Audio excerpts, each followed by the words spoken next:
Here we have a doctor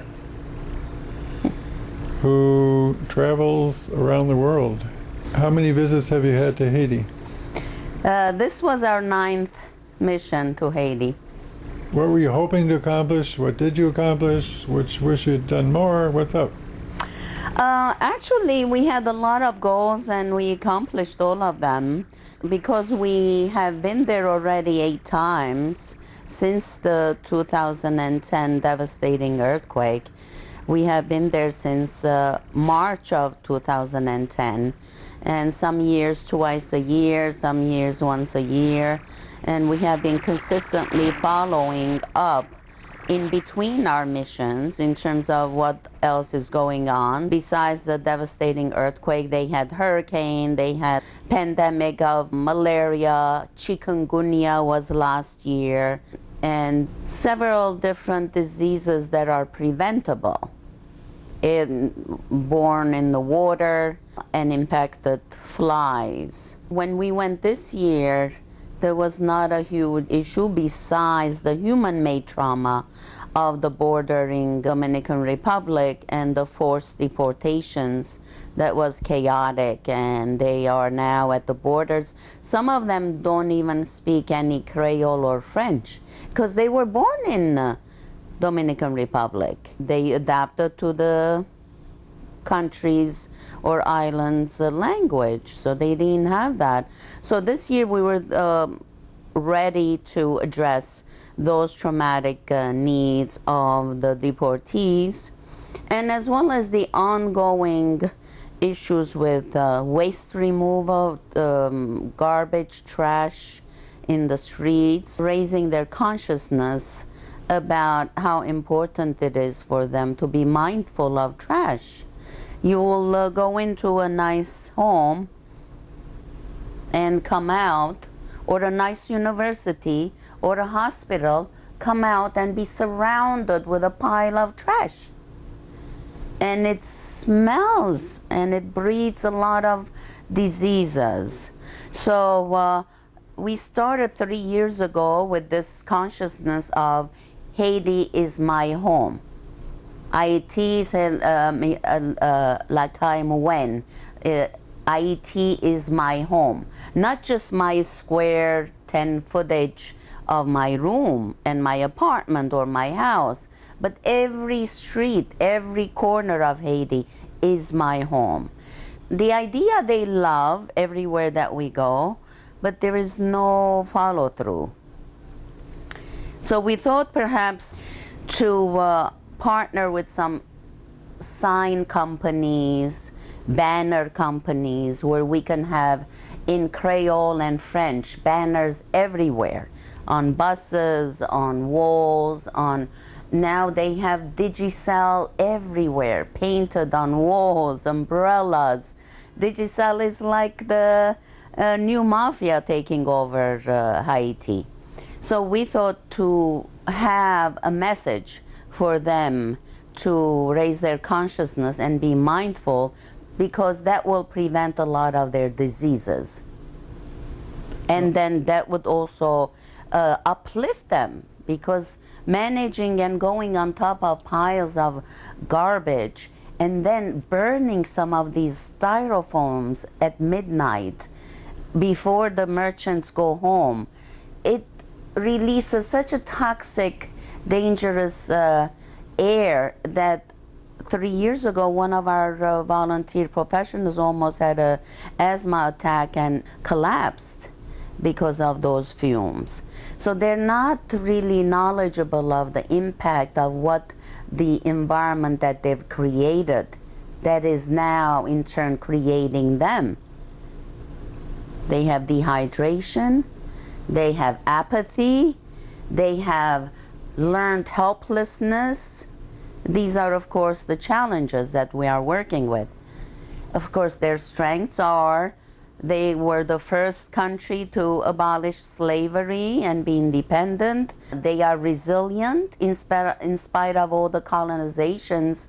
They are really striving to do their best, but they need a lot of help.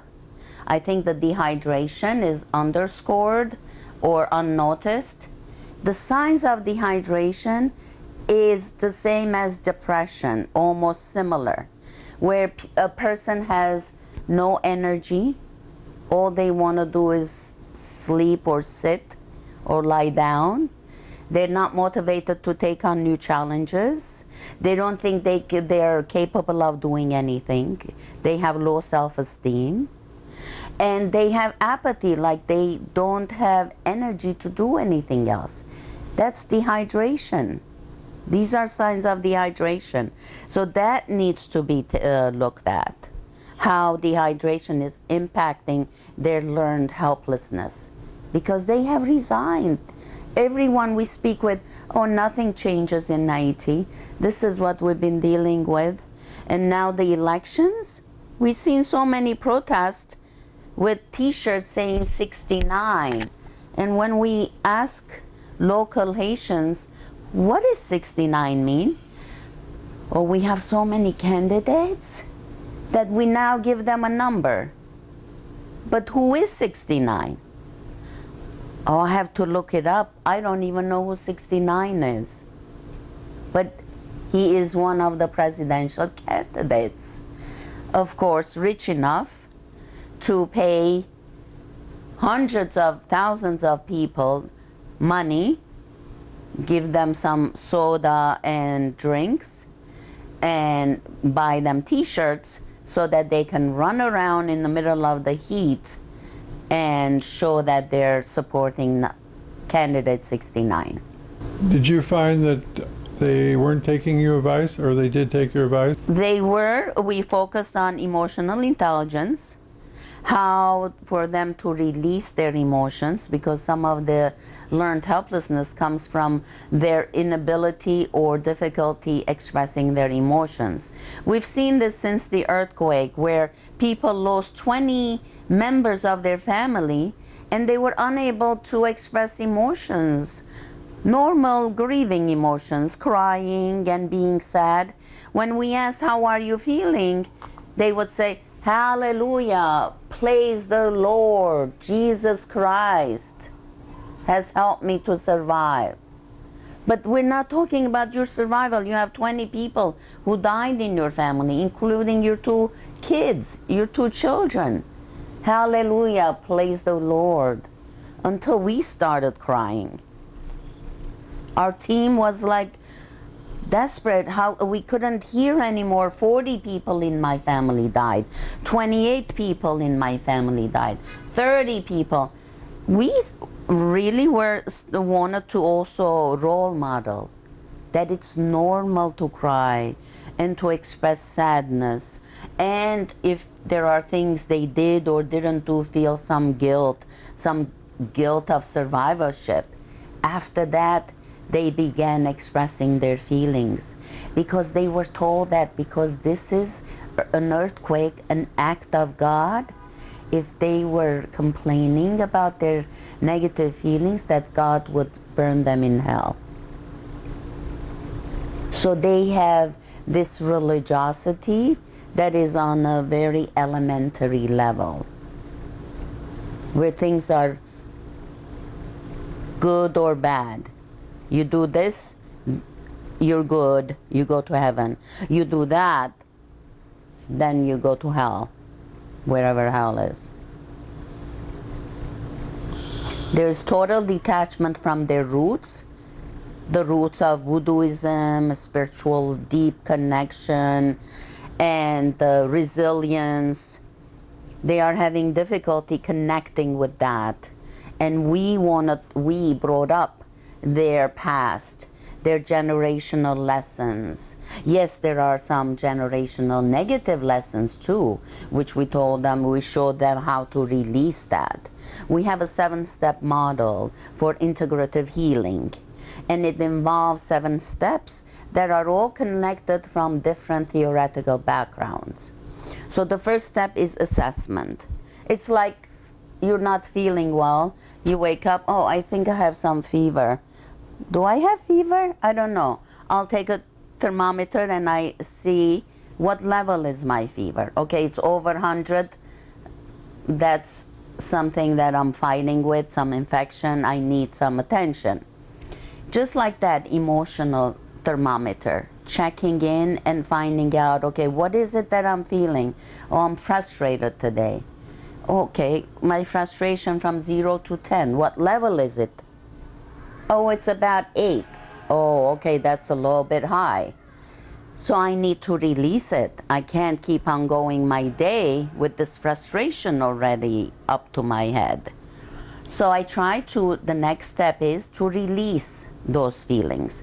So then I call a friend or a therapist or someone I trust who's not judgmental, who's empathic, who can listen to me and let me vent, discharge. Because when I eat something poisonous that doesn't agree with me, what is the usual outcome? The body has its own intelligence, and what does it do? It regurgitates it, or if it's gone too far down, then you have diarrhea because the body is saying, this is not good for you, let's get rid of this thing. But emotionally, we need to work on it, or else our tendency is to pilot, and then blow up. And then when oppressed groups blow up, you know what happens? It's called horizontal violence. Who do we hurt most? My brother and sister, whoever the closest to me. And then this is called crab in the bucket syndrome. You've heard of that? In the South, Black African Americans, they call it crab in the bucket, because have you seen 10 crabs in a bucket? One tries to come up, the other one pulls it down. The other one tries to come up, a third one pulls it down. Nobody can get out of the bucket.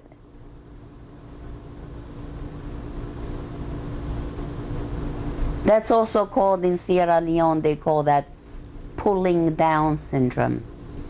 And this has been a research phenomenon in African American, Latin American, or women. In many cultures, women are oppressed as a group of people themselves. And this kind of phenomenon of putting one another down is very common in oppressed groups. Also in Armenian. I have an Armenian background, and when we did research in Armenia, we found similar phenomenon. People putting one another down because of the generational trauma of Ottoman Turkish genocide. It's been 100 years, Turkey still denies it. So going back to Haiti, this generational, in addition to the generational trauma, they have the horizontal trauma. And you know, people said that they could not stand it anymore. People were envious of each other, spreading rumors about one another. You know, when we asked what's the highest feeling, they said jealousy and envy. So they turned the colonizers' negativity towards their own self. They start identifying with that mentality and then become their worst enemy. That's what we tried over the last 9 missions. We're trying to bring up the awareness that it's not, the other Haitian is not your enemy. It's the generational trauma you're carrying. It's the horizontal violence that is the outcome of all the years of colonization. So let's work together, unite, and pull one another up. There's a saying, there's not better exercise for the heart, but to lean down and pull someone up. And we kept reinforcing this message, and they got it. They all were laughing when we said how the crab story, they said they see that every day in Haiti, how people put each other down. As society, you can't get anywhere if you keep putting each other down. That's the change needs to start happening, where people identify that these are the outcomes of years of oppression and learn to hold hands and really be more united and pull each other up. A lot of this poverty is preventable. There are very intelligent Haitians there. There are many, many, many different people that are there making business. We've seen Syrians, Lebanese, some French people that are there. The supermarkets, they all belong to Lebanese and Syrians, not to Haitians. Can you believe that? And when I asked, I said, why is that there's no Haitian with the supermarket? Oh, they don't know how to do that business. I'm like, yes, you can. It's not a genius business. Of course you can learn it. But again, the horizontal violence mentality. Oh, we can't do it. Learned helplessness, it's called in psychology. So going back to the 7 steps, I mentioned about the second step to talk about it, open up, and have someone who's not judgmental, who can listen to you, and you can receive empathy and validation. And that's the third step. Empathy makes you feel like, okay, you know, there's nothing wrong with me. This is a traumatic situation. It impacts anyone such a devastating way. And number 4 is when you transform from victim to victor. Number 4, step 4, is based on Viktor Frankl's logotherapeutic principles. In short, that there is meaning, positive lesson from every and any tragic situation. But you have to discover that yourself. It's not something that I'm going to write on a piece of paper, or this is your meaning in life, or this is your lesson out of this tragedy. You have to discover it, learn it, looking into your soul and finding out, what did you learn from this tragedy? You know, like what Nietzsche says, that which does not kill me makes me stronger, right? So you have to find, we encourage them to find that strength. So they're no longer a victim, they're a victor. They learn something that is invaluable, that they wouldn't have learned otherwise. You can't learn those kinds of things sitting in a comfortable room with your AC on and with all the amenities. Our team learned so much from having no water, running water, no electricity, no air conditioning in 110 degrees, 100% humidity.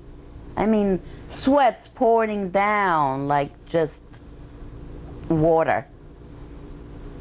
And that's why I emphasize the value of dehydration, because with all that sweat, you need to rehydrate.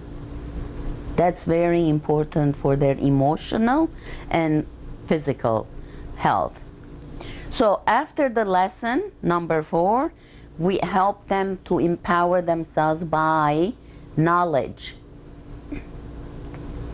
Some of the sad information about Haiti is that almost 60-70% are illiterate. That is affects the foundation so much. A country's foundation is unstable without education. It's not about poverty. There are many poor areas here. Yes, the schools are not the best, but at least we have free education. They don't have free education. They have to pay for their education. And I plead and ask everyone to donate to Meaningfulworld, because you can sponsor one orphan for just $30 a year. You can sponsor one university student with just $100. You can sponsor a whole child for a year with food and school for $300. Just $300 a whole year. So I appeal to everyone who's listening to please donate, and your donation is tax deductible because we are a tax deductible entity. It's called, our organization is called Association for Trauma Outreach and Prevention. We call it ATOP for short. ATOP, Meaningful World.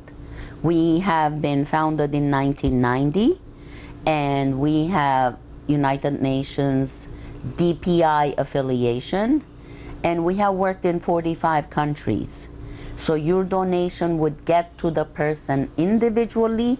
You will have a name of the student you're sponsoring, and if you choose, you can communicate and correspond with them. So after empowerment, step 5, by the way, we sponsored the 5 children, our organization, just our team. After empowerment, step 5, we asked them, step 6, to connect with Mother Nature.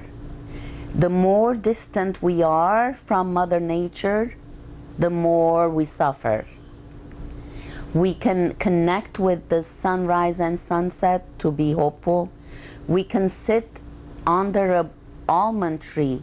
Haitians believe almond trees affect high blood pressure. If you have high blood pressure, you sit under the tree and your pressure goes down. And it also relieves stress.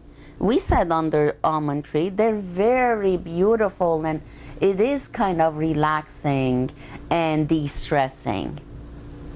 So our work is very culturally sensitive. We try to learn some of the ancient remedies or traditions that they follow, but unfortunately, because of the religious, proselytization, may I call it, because of this the Jehovah's Witness, Born Again, and Pentecostal, and Catholicism, and so on, have pushed the old voodoo spiritual connection, saying they're all bad, but they're not all bad. They have their positive spiritual deep connections in African and Caribbean spirituality. So they push that, and they are now only promoting these religions. There's about 60% Catholicism, but the rest, there are some Protestants, but a lot Pentecostals, and Jehovah's Witness, Born Again, and so on. So what it's doing is taking them away from their roots. And when they're away from their roots, they feel weak and disconnected. And we're bringing this to their attention, that Mother Nature is there to protect us, but we need to also protect Mother Nature. We can't keep on cutting the trees. Yes, we understand you need it for cooking, but you have to think of alternate ways. There's solar. You have so much sun. We can do solar cooking, and we can think of other ways. And we helped them with that a couple of years ago with the solar cooking project. And the 7th step is bringing all this together, using the breath and the yogic, the natural, the deep belly breathing, and helping them notice the difference between the nice deep breathing from the belly as opposed to chest breathing, shallow breathing. And we help them with certain movements. We have signature movements ourselves. That is combination of Tai Chi, Taekwondo, and yoga, as well as remedies like flower essences, rescue remedies, things especially for trauma and those who are affected by tragedies. And that would be the end. We end with meditation and physical release. And we have had many people who have said, oh, I came to this workshop with such a pounding headache. I came to this workshop with as if an elephant was sitting on my chest. Now, after the workshop, I am feeling great, and I don't have those shoulder aches My chest is not hurting. My head is not hurting. You know, there they somaticize a lot. The same in Africa. Instead of saying I felt sad, they say I felt such a heaviness in my chest. Instead of saying I felt depressed or disconnected, they say I had this kind of headache or burning on my head. And then you would know that that means they're emotionally affected. So we learn from country to country, traveling, we learn about how they express their emotions, how to encourage them to release more emotions. Now, the people who benefited from you, how do they encourage their friends to join up with you? Every organization, let me just count, we worked with the 2 universities, University of Notre Dame and University of Haiti. We worked with 6 orphanages because we think starting from young is really the key. So we try to reach the university as well as the very young in elementary schools and orphanages, especially because we also take 10 luggages of donations with us. Clothing, hygiene, toothpaste, toothbrush, medicinal things such as with chikungunya, they needed Tylenol extra strength. There was nothing else could take care of that fever except Tylenol extra strength, and there was none. So we took a lot of that, malaria medication, diabetic medications, and anything they said they needed, we tried to get people to donate those, and we took those to them, including Bach remedies. Those are natural remedies from flowers, and the rescue pastels, rescue pearls, and sprays, and they were very, very effective. So we're very grateful to Nelson Company and other donors who helped us with this mission. Now let's get back to the garbage. It sounds like not only does education cost money, water costs money, even taking the garbage away, the government doesn't do it. You have to hire somebody to take it away? It seemed that way, yes. Has any country befriended Haiti? We have seen a lot of American church volunteers, but I can't respond to that question because I haven't seen any huge influx of volunteers from another country. How about Cuba? Cuba, I was just going to say that, except Cuba and Spain, immediately after the earthquake. For a year, we were able to see them very frequently and work with them in the hospitals and emergency rooms that we worked in. Because at the time, there were hundreds of people being amputated. So we needed to talk with them. I was just looking at one of the pictures, but you can't see clearly, but here, for example, the girl is amputated, and we're trying to counsel her. And the unfortunate thing is that she had also her leg amputated, and the family was lying to her, saying she had her legs.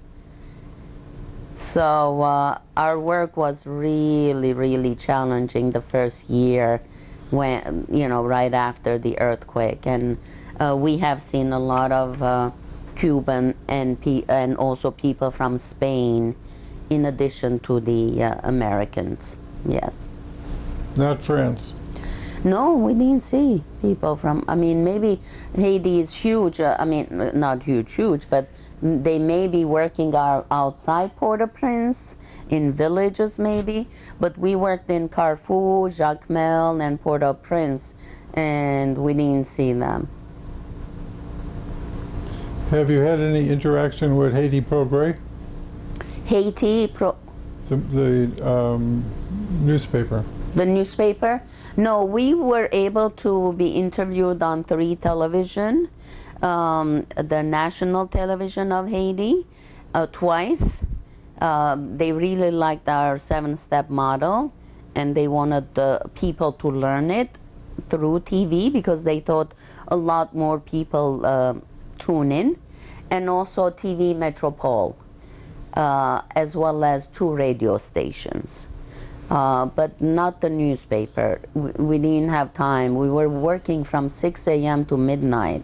Wow. Yes. Yes. So what I'm hearing is that you're dealing with Catholicism as a urging of thinking along directions that are really the opposite that you're trying to cultivate. You mean concerning emotional release?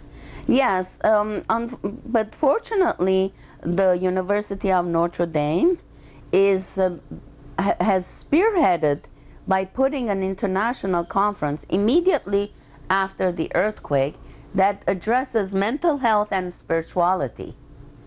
So in that, they brought all the experts from England, from France, from America, including myself, to talk about some of the ways they can release their emotions and the connection between mental health and spirituality.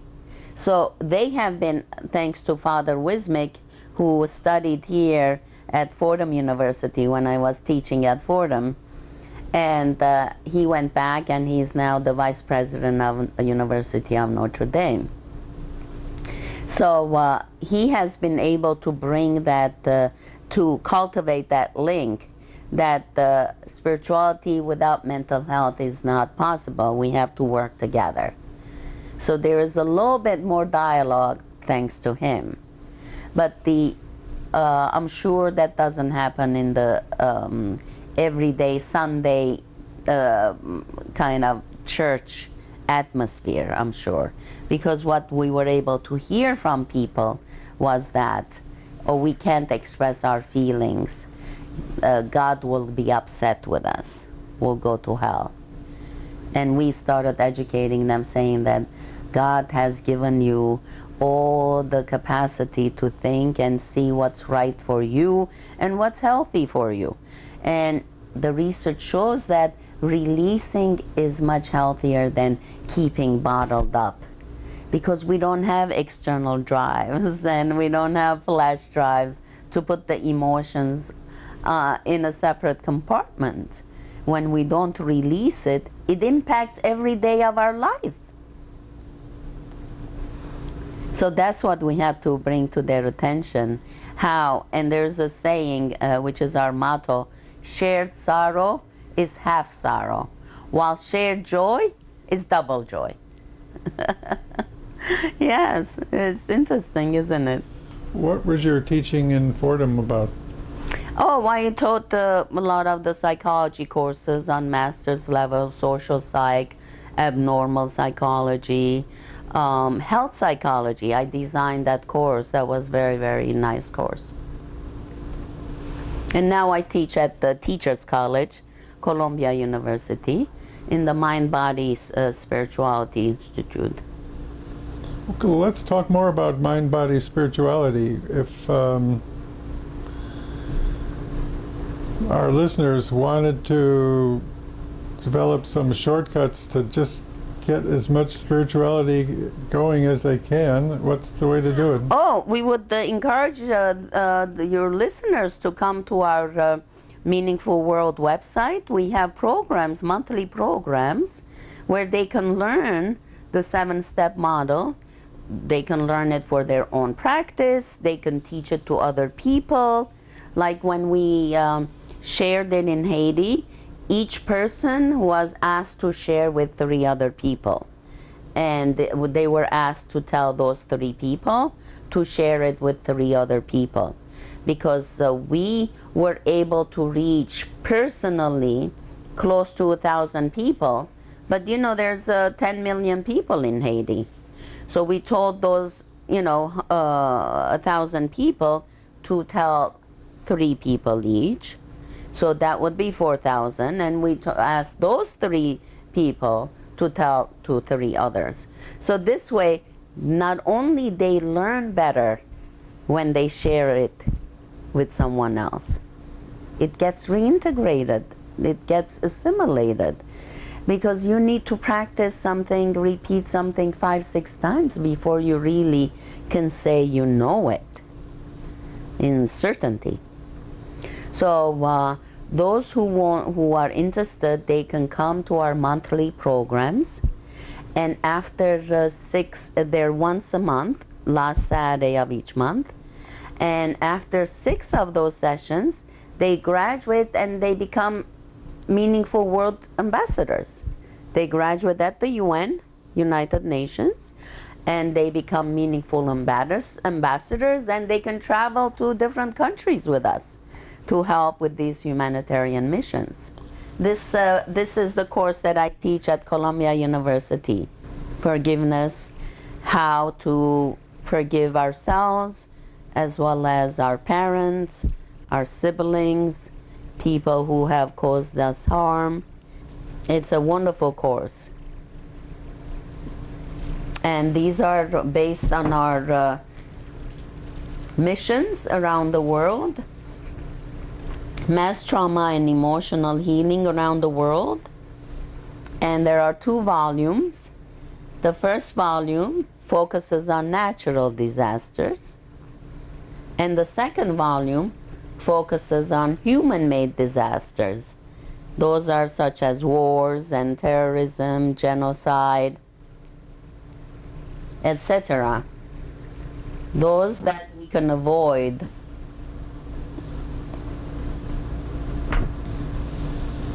Yes, so they are based on our research studies in the field, such as in Haiti. When we go there, we conduct assessment. We have questionnaires, and we study the level of their trauma. We study how their level of forgiveness impacts their trauma and their level of meaning making, because according to Viktor Frankl, that's very important. And once you find a meaning, you no longer are a victim, because you learned something. And now you're someone who's knowledgeable, experienced person. Now, you have taken your message to many countries? Yes, to 45 countries. Yes, Burundi, Rwanda, Kenya, Democratic Republic of Congo, Sierra Leone, Jordan, Syria, Lebanon, Israel, Palestine, Egypt, Caribbean, both Dominican Republic and Haiti, and Taiwan, Korea, Japan, those parts, as well as Sri Lanka and Pakistan and so on, Armenia, many countries. How do they communicate with each other? Do you have a website where they share? Yes, meaningfulworld.com. You can invite your viewers to visit us. And also Facebook is Meaningful World Official. And we'll be happy to help in any way. And we ask those who can donate, also they can do it on the website Meaningful World by PayPal, or just send us a check. And as we can ensure that you have, if you want to build a relationship with your sponsored child or student, university student, you'll be able to do that, because we have pictures and names of people that are waiting to be sponsored. They're really dying. They don't have but 1 meal a day, and they're lucky if they have that meal.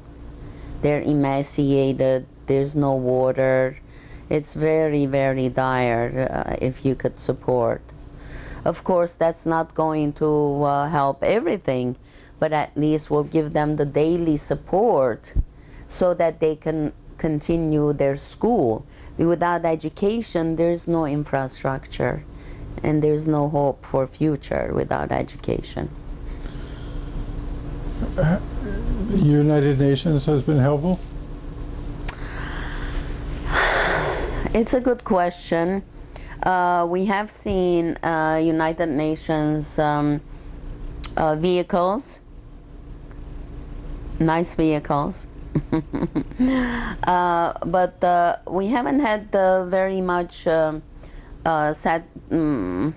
success in collaborations, because they twice that we went to their compound, they said all they're concerned about the safety and no conflicts, no wars or that kind of unrest, and they're there now to make sure the elections will be done in a with the complete transparency, or as much as possible.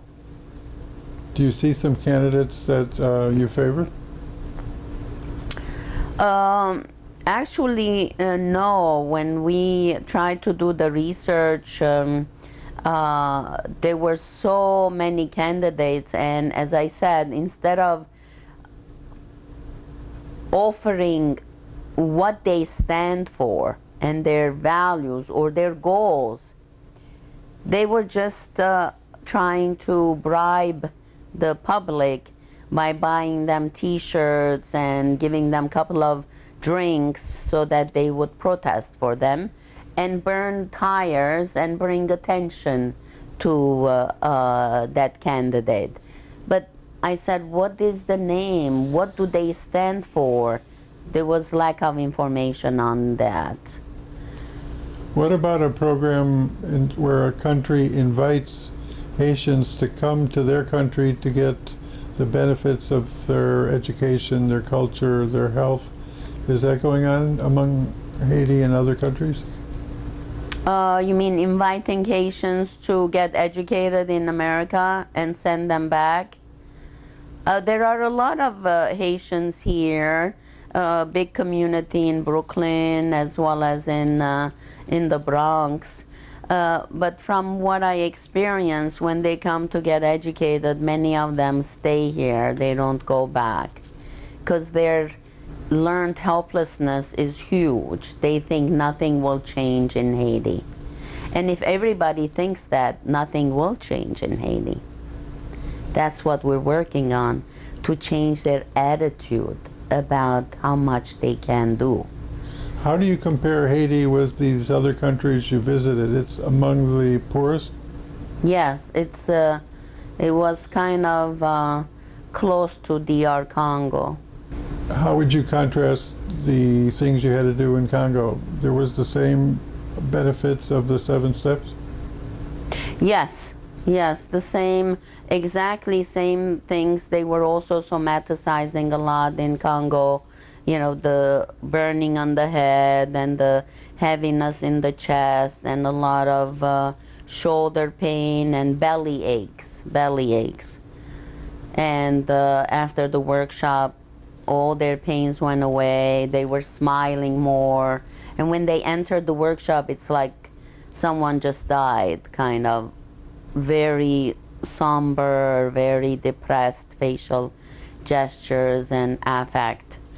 And after the workshop, they're smiling and thinking about what they can do, starting a neighborhood association. That's another thing, part of our program. We encourage them to start neighborhood associations, because you cannot trust the government to do anything for you. You have to take on the control of your neighborhood in your hands.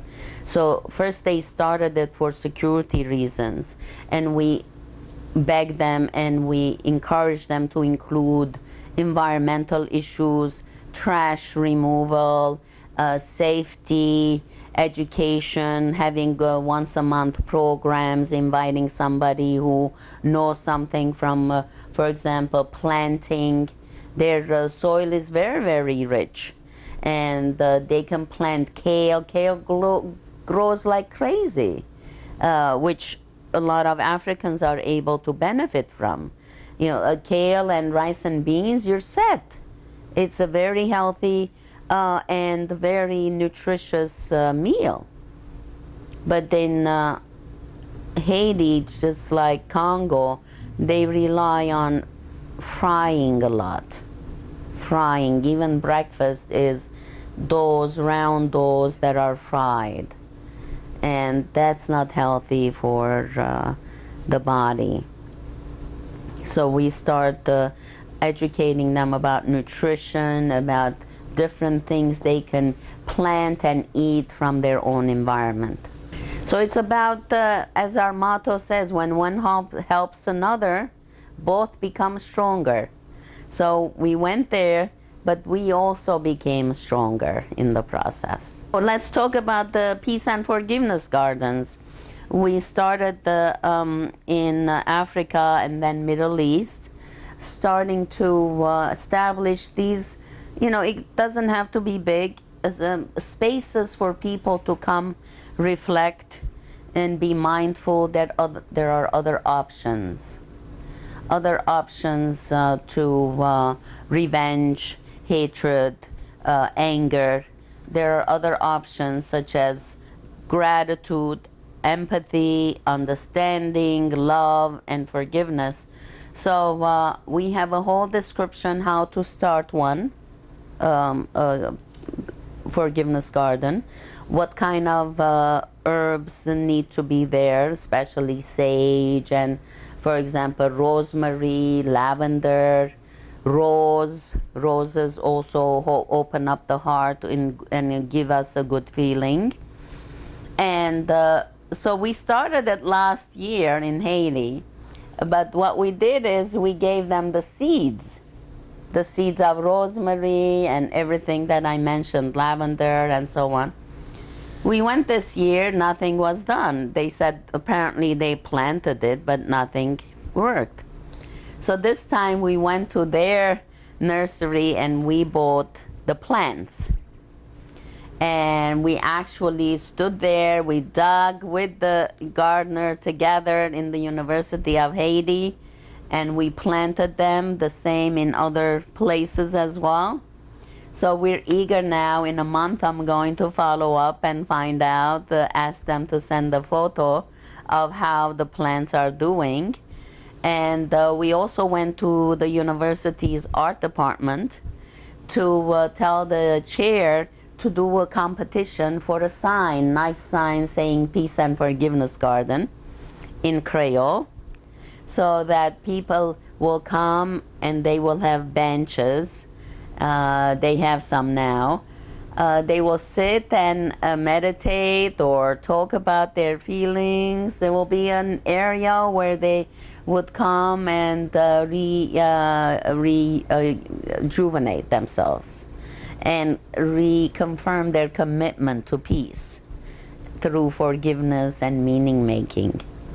And in addition to that, we started this last year with another project. These are called Meaningfulworld Heart Hug Dolls. You see, their heart is like a pocket, and there's a message in the pocket. So we have one of our members of our organization, her name is Lorraine Simmons. She makes them by hand. And so this is a project of love. And when we go to the universities, wherever they are, Middle East, Armenia, or Haiti, at the university, we give them these stars or flowers, colorful papers, and we ask them to write on them positive messages for the orphans. So then we give these to the orphans, and the orphans pick up the message and read to the group, and everybody listens. Then they applaud, and then if they want, they start drawing on them faces, and others they give them names, and they just make it an art project for themselves. Plus, they don't have many toys, so this becomes their individual toys. They braid the hair. They do a lot of nice decorative things. It's amazing. This one, Let's see, this is your, this was for you especially. It says, Meaningful World celebrates you. And here it says, forgiveness is not an occasional act, it is a permanent attitude, said Martin Luther King, Jr. So this is for you. This was another project that we did in the orphanages. So we took 100 of dolls and had the students, university students, write positive messages, and we distributed to the orphanages. That was very, they were very happy to receive it. What can Americans learn from Haitians? Resilience, perseverance, not giving up, surviving in harsh conditions with no comfort of basic comforts that we consider, such as running water. For 2-3 hours, kids have to go walk for maybe sometimes half an hour or an hour with the large containers to go and fetch water. Electricity, in some cases, some areas have them, but other areas, they don't have them. They may have it for 5 hours from 6 p.m. in the night to midnight, or 6 or 7 hours sporadically. Even the university has no internet, Wi-Fi, or electricity. So these are very challenging. Even students in university have to struggle with that. And a library, the entire psychology section was from that wall to this wall, one side only.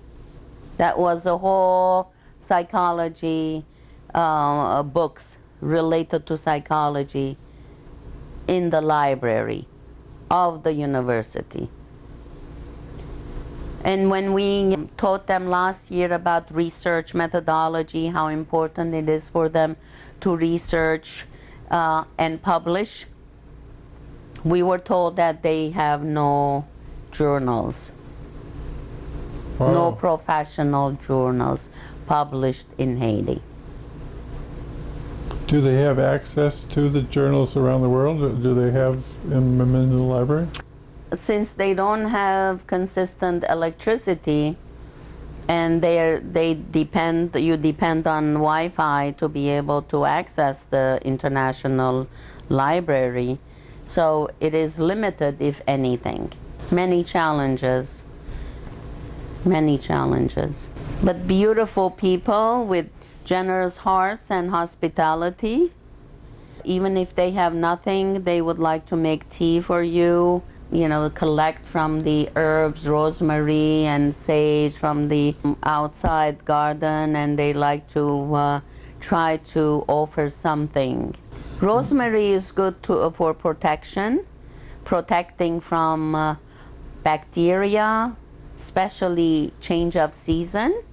It's beneficial for everyone to take them. They can take them as tea. They can take them as oil, essential oil in a bottle, and put on the pulse and the abdomen, belly area. Or you can infuse it like an incense in the room so that you can feel the benefit, cleansing benefit. Also, sage is very cleansing for the emotions and the body. And then lavender is wonderful for relaxing. Right before going to sleep, for example, is very, very healthy to put a little bit on the pillow, or just, around your nose or on your pulse.